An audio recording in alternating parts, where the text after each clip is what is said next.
Hello, everyone. Welcome again to another Teacher Joseph podcast.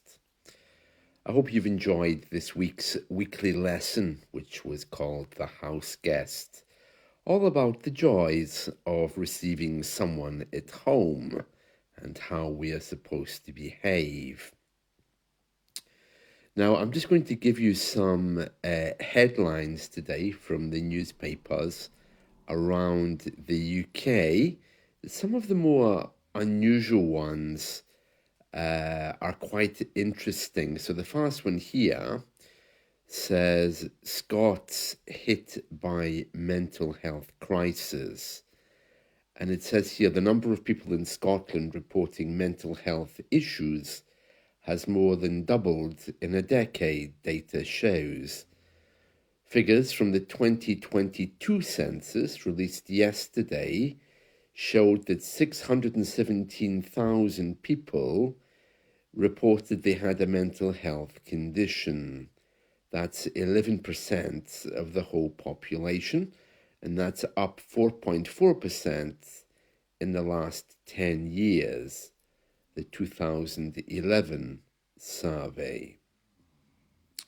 It says here the jump, the stark rise, is mainly among young people, with 1 in 5 women aged 16 to 34 reporting such conditions. And as I've often mentioned to you, our government has people to deal with this, and the Scottish government has a mental well-being minister. Her name is Mary Todd, and she's suggesting the increase could be due to Scots being more likely to come forward because the stigma about mental health issues is now decreasing. But the opposition, Scottish government, the shadow government, that's the one who isn't in power, says that the figures exposed a growing mental health crisis and urged the main government to allocate 10% of the health budget to mental health for people between ages 16 and 34. Females twice as likely to have a condition, apparently. And it says it's continued on page 9. So let me just go over page 9. Let's see. Oh, that's page 16. I've gone too far. Let me go to page 9. Okay, here's page 8, 9. Oh, it does mention it. Let me see. Oh, here we are. Yes, I've got it right. The director of the people who gathered this information, this is our 10-year census return, that's where they gather information about the public.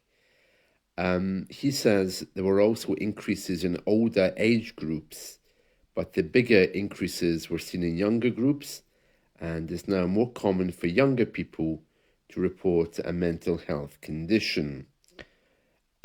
They've said these findings show that people are more able to come forward and talk about their issues.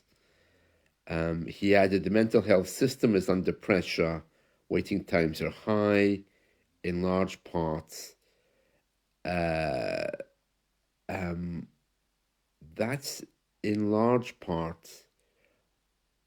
I'm not sure what he's trying to say here. I think he's saying that mental health services are in demand. I'll read you his paragraph. It says, the mental health system is under significant pressure, waiting times are still high, and that's in large part about the increase in demand. I don't know, that doesn't make sense, does it? And that's in large part. I think what he wants to say is waiting times are still high, and that's in large because of. That would make sense. Or simply to say, and that's because. So a large part of it is what he wants to say. Okay, and it also says in 2022, 627,000 Scottish people reported being a carer, and they were not claiming benefits, because if you're a carer for a relative here, if you have a wife, husband, brother, sister, mother, father, whatever, and you're looking after them, even for a little while, you can get a benefit for that from the government. And it says here that many people over the age of 50, 627,000, almost 628,000 actually, people reported themselves as being unpaid carers. Let me just read that again because it's a bit unclear. In 2022, 627,700 people reported being an unpaid carer, up by 135,500 in 2011. The largest number of unpaid carers was in the 50 to 64 age group. Yeah, getting old can be a big commodity here. If you're living with someone or related to someone who has any kind of health problem, whether it's mental health, physical health, you're entitled to claim money from the government. Getting old can be quite an investment if you spend time looking after a relative. You can make yourself quite a bit of money from that. And there's currently an ongoing crisis about those people who don't claim benefits, because not everyone does. Because if you look after an older relative, then you're not supposed to be working. It's capped. So if you earn more than the benefit, if you're working at the same time, then you will lose everything. So it means you don't get benefits if you earn more than the benefit is valued at. Yeah, it's being contested, that. Oh look, it's National World Smile Day. Yeah, well, I'll save that report for another day. What else do we have here? Yeah, there's a lot of talk about some Scottish gangster who is who's going to jail for something. That's in a few of the headlines today. So it looks like Scotland really is making the headlines. What else do we have here? Okay, so in Wales, they have their last steelworks closing down. So in one of their places, it says they're shutting down the last blast furnace in one of the steelworks. Work begins to close the furnace in the steelworks. It says the process of closing down the final blast furnace. That means something which is operated by fire. This is a steel factory which makes steel. In Port Talbot is closing down. Winding down operations have begun. So if something is winding down, it means it's beginning to end. The company who operate it are called Tata, and they're saying that it was expected to close in September, but no date was ever confirmed. It says here, Indian-owned steel giant Tata is switching to an electric arc furnace. It will be greener and use scrap rather than other products. It will mean 2,000 jobs will be lost at Port Talbot. And they've said, we've now started the process of winding down operations on our last blast furnace. Yeah, they did that here, this whole area where I'm living. In the 1980s, they started to shut down the blast furnaces. The local steelworks, I think, was set up in the 18th and the early 19th centuries. So it had been going for many, many years. And they built a town around it. and then they started to bring in people from all over the world to live there, and that whole area employed, well, everyone, I think, at least all the men anyway. And I think I've told you about it before. My brother worked there. My father, my grandfather, my great grandfather, my great great grandfather, my great great great grandfather, my great great great great grandfather, they all worked there. In fact, that was the reason why they came to this area from other parts of the country. And Margaret Thatcher, in the space of a few weeks, just decided that it would end, and the whole place just died. These people had no education. They were employed just to work the furnace and to make steel. And when I was a little boy, I remember being taken to the local steelworks by my grandfather. He used to drive a little train which was moving waste from place to place. They used to dump it in the local lake, and it was considered a job, and they were very protective about it, very proud of doing it because their father had done it before them. And yeah, I mean, the conditions were awful. I remember my relatives telling me that my great great grandmother, she used to happily walk around the town with no shoes. There were 11 kids living in a one-room apartment. It looked absolutely horrific. I mean, by all standards. I mean, times have moved on, but when that steelworks closed, I remember the big, long queues of people at the local government benefits office, and they all knew each other. They were all related. The whole place was managed by locals as well, and I remember the queues of people trying to get money from the government, and I also remember the shops starting to close because no one had any money to spend in them. It was a time of great change under Margaret Thatcher. So when I read this about work beginning to close, furnace, the steelworks beginning to close the furnace, then yeah, I can feel their pain, because I'm looking at this picture, and it's a really massive site with lots of factory buildings.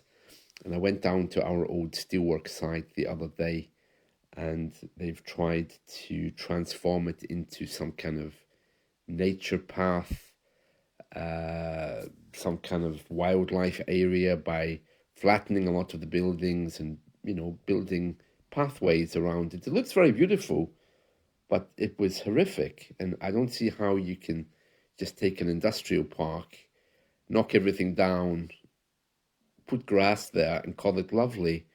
I mean, there was something very, very wrong about that. I love what they've done. I mean, they've made it a beautiful place, lovely for young people to walk around, but younger people aren't going to realize the absolute horrible conditions that existed there. I mean, they built houses on the site with outdoor toilets. And looking at this site, which looks huge, if they do ever shut the whole place down completely, then the whole community will die, because that's why the villages existed, because of this giant factory in the area. And when that goes, so does the community. It just dies, surrounded completely by government-owned housing, and no one really knows what to do with it. That's where we're at here. So yeah, that's very sad that that's happening in Wales. They need to make plans for that. I think the problem under the Thatcher years was they didn't offer anything. It was simply, oh, well, you'll find work somewhere else. But the whole communities had been built up around that place. It wasn't that there wasn't other work available, but it wasn't in people's minds to get on a train in the morning, to travel to the city, to work in an office. It was really awful. And in places like Liverpool today, there are still families where the father lost the job in the steelwork in the 1980s. The children just didn't work because they didn't know how to do anything else. And they're the ones now that the government's most worried about, because they're the ones who have very racist, strong views, because they unfortunately never got much of an education. Horrific, isn't it? Yeah, that's the way it is. So, yeah, steelworks closing in Wales. Very sad.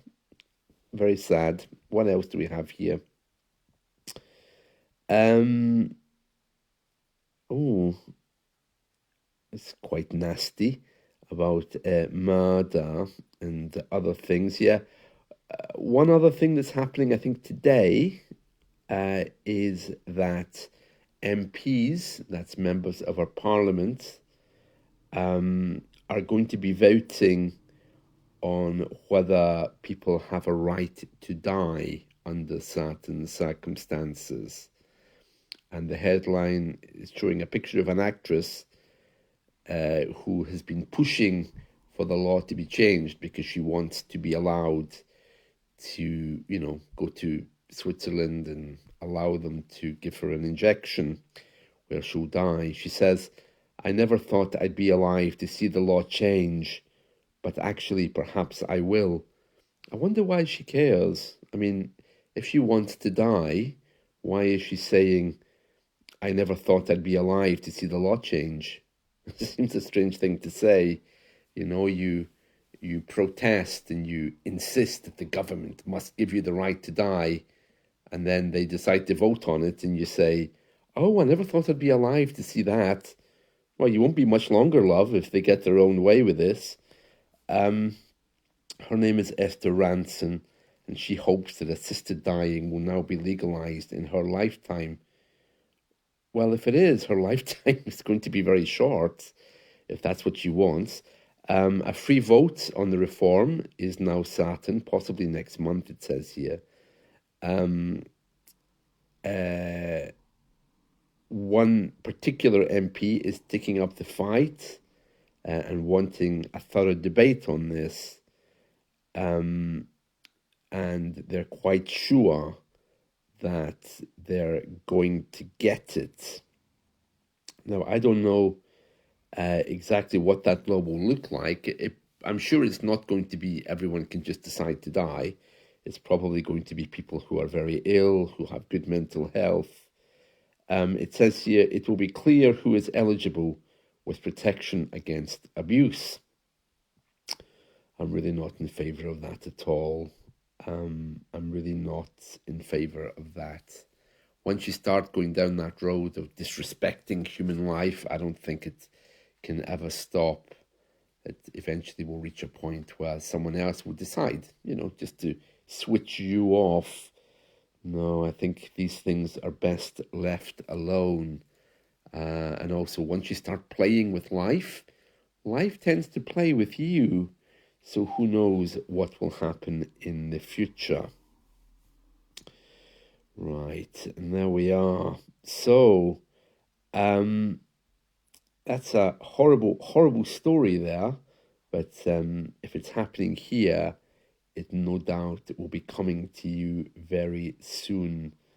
Yeah, I mean, the thing that worries me is that as you get older, someone else will make that decision for you. I mean, right now with animals, cats and dogs, the vet might say, "Oh, your animal's really sick. He has no hope. Let's kill him." And what do you say? You can't say no. The vet knows better than you. So when it comes to a person and they tell you, "Oh no, sorry, it's better we just kill them," how do you say no to that? Oh dear.